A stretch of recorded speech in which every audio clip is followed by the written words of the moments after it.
어제 문재인 대통령이 개헌안을 정식 발의하면서 개헌 정국이 본격화됐습니다. 여야 3당 원내대표가 오늘부터 본격적인 협상에 나섰지만 여전히 개헌 시기와 내용 등을 놓고 평행선을 달리면서 접점을 찾기 어려운 상황입니다. 취재기자 연결하겠습니다. 김준영 기자. 네, 국회에 나와 있습니다. 여야 3당 원내대표 회동이 잠시 전에 시작됐다고요?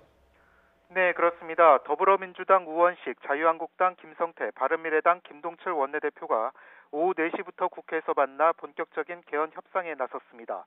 앞서 어제 여야는 권력구조와 선거제도 개편, 권력기관 개혁, 개헌 국민투표 시기를 협상 의제로 올리기로 뜻을 모았지만 여전히 쟁점 사항에 대한 여야의 시각은 확연히 엇갈립니다.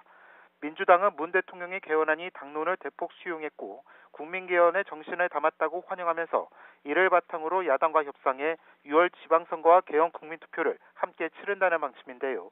우원식 원내대표는 소모적인 논쟁을 그만하자며 각 정당이 개헌안을 내놓고 논의한다면 한 달 안에 협상할 수 있고 여야 합의가 이뤄지면 대통령 개헌안 역시 철회할 수 있다고 강조했습니다.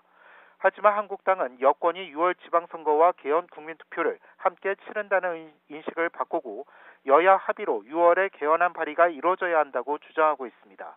김성태 원내대표는 이번 개헌안의 내용을 봐도 제왕적 대통령제를 불식하겠다는 의지가 보이지 않는다며 대통령 개헌안은 협상 대상이 아닌 만큼 여당이 개헌안을 내놓으라고 맞받았습니다.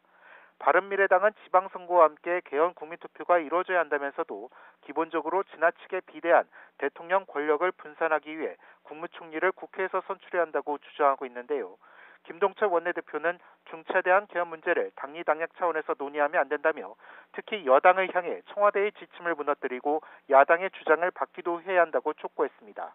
일단 세계 교섭단체가 협상을 시작하고 민주평화당과 정의당이 공동교섭단체를 구성하면 협상 테이블에 함께할 것으로 보입니다. 하지만 다섯 개 당 모두 개헌 논의에 참여해야 한다고 주장하는 양당은 세계 교섭단체만으로 개헌 논의를 시작한 데 대해 반발하고 있습니다. 현행 헌법 규정에 따라 정부 여당이 주장하는 것처럼 6.13 지방선거와 함께 개헌 국민투표를 치르려면 5월 4일까지 여야가 국회 개헌안에 합의해야 하지만 이처럼 여야가 워낙 첨예한 입장차를 보이고 있어 개헌 협상은 난항이 예상됩니다. 지금까지 국회에서 전해드렸습니다.